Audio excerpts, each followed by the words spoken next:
Few cities in the world carry a past as intense as Edinburgh. This is not a city that simply existed through time, it survived it. Wars reshaped it, fire destroyed it, plagues emptied its streets, kings rose and fell around it. Yet somehow, Edinburgh kept returning stronger every time. To understand this city, we don't begin in history books, we begin in deep time, long before nations even existed. Thousands of years ago, long before the name Edinburgh was ever spoken, this land was already home to early human life. Small groups of hunter-gatherers moved through the region, following seasons, living off rivers, forests, and coastal waters. They left almost nothing behind, only stone tools and faint traces of fire pits buried in the earth. Then came change over thousands of years. Communities began to settle.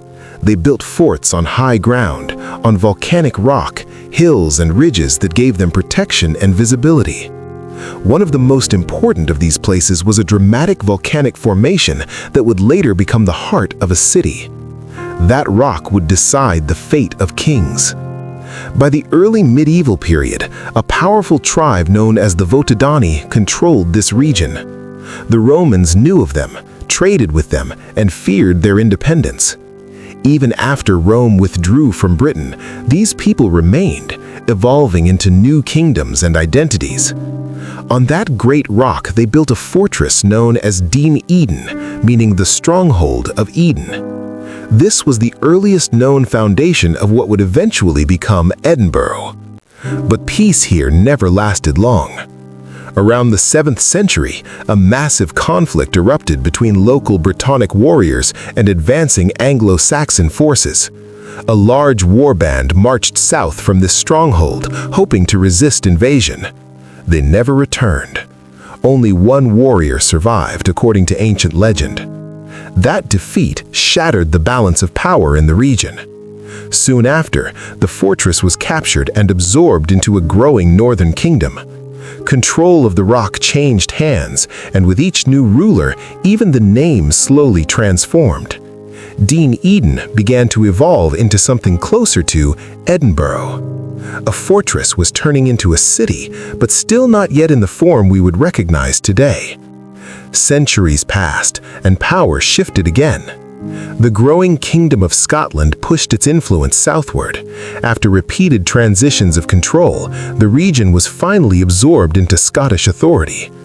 But it wasn't until one ruler changed everything that Edinburgh began to transform from a military stronghold into a living city.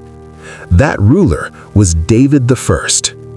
Under David I, Edinburgh was officially recognized as a royal burgh. This was a turning point. It meant trade, structure, and permanent settlement. Streets were planned, markets were established, land was divided and assigned to merchants, forcing rapid construction and growth. A long central street formed beneath the castle, stretching outward like a spine of the future city. Behind it, narrow passageways and hidden lanes developed organically as homes were built tightly together. This layout would define Edinburgh forever. Even today, the structure of the old city still reflects decisions made nearly 1,000 years ago.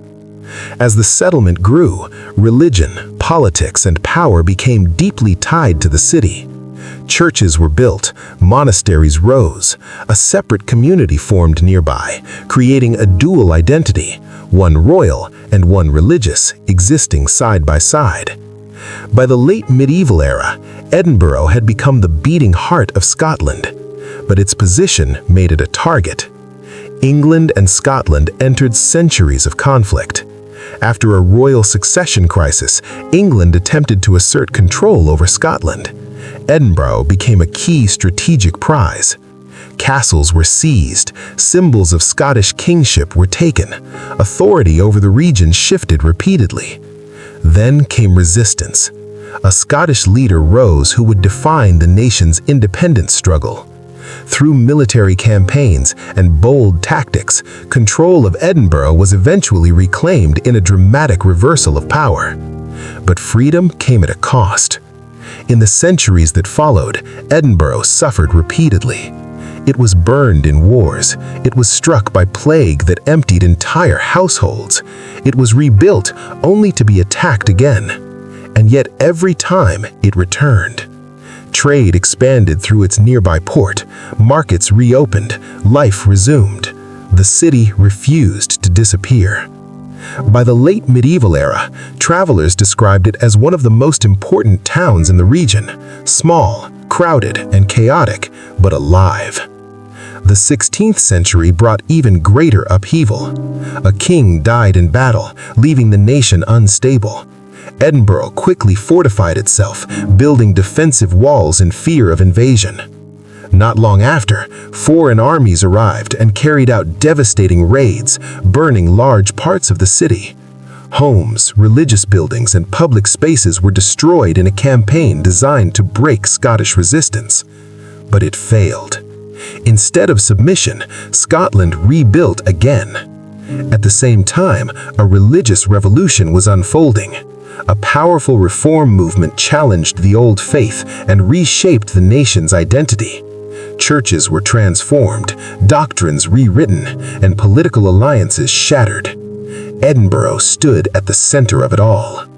Into this unstable world arrived a young queen whose life would become one of history's most dramatic tragedies. Surrounded by political enemies, betrayals, and violence, her reign collapsed into scandal, imprisonment, and eventual execution. Her story became part of Edinburgh's darker legacy, a reminder of how dangerous power could be in this city. Yet even during chaos, progress never stopped. A university was founded, creating one of the earliest centers of higher learning in the region. This marked a shift. Edinburgh was no longer just a political or military center, it was becoming an intellectual one. In the centuries that followed, Scotland and England were united under one crown. The royal court moved away, and Edinburgh lost political influence. But something unexpected happened. Instead of fading, the city transformed. A movement of thinkers, scientists, and philosophers emerged from its streets. They questioned reality, redefined economics, and reshaped science itself. Their ideas would spread across the world and form the foundation of modern knowledge. At the same time, the city physically reinvented itself. A planned expansion created wide streets, elegant architecture, and a new district designed for order and beauty, a striking contrast to the crowded older quarter. But beneath this progress, the old city remained overcrowded and harsh. Disease still spread through tightly packed homes. Poverty remained visible in narrow lanes. Then came one of the darkest chapters in the city's history, a series of crimes that shocked the medical world and exposed the demand for bodies in scientific study. The scandal became one of the most infamous cases in British history. As the 19th century progressed, Edinburgh became a city of contrasts. Literature and science flourished, railways arrived, monuments rose, but behind the beauty, inequality remained visible. Still, the city's identity grew stronger, shaped by both brilliance and darkness. In the 20th century, wars reached across Europe again. Edinburgh contributed soldiers, hospitals, and infrastructure. It endured economic hardship, but remained standing. Then something new emerged. A cultural experiment began, a global festival designed to bring art, performance, and creativity together in a city recovering from war. It succeeded beyond imagination. The festival grew into one of the largest cultural gatherings in the world every year, transforming Edinburgh into a global stage every year. In modern times, Edinburgh has become a center of education, finance, technology, and tourism. It is recognized globally for its heritage and preserved architecture. But challenges remain: rising costs, housing pressure, and ongoing political debate about Scotland's future. And yet through all of it, from ancient fortress to modern capital, one thing has never changed. Edinburgh survives. It falls, it burns, it rebuilds, and every time it rises again stronger than before.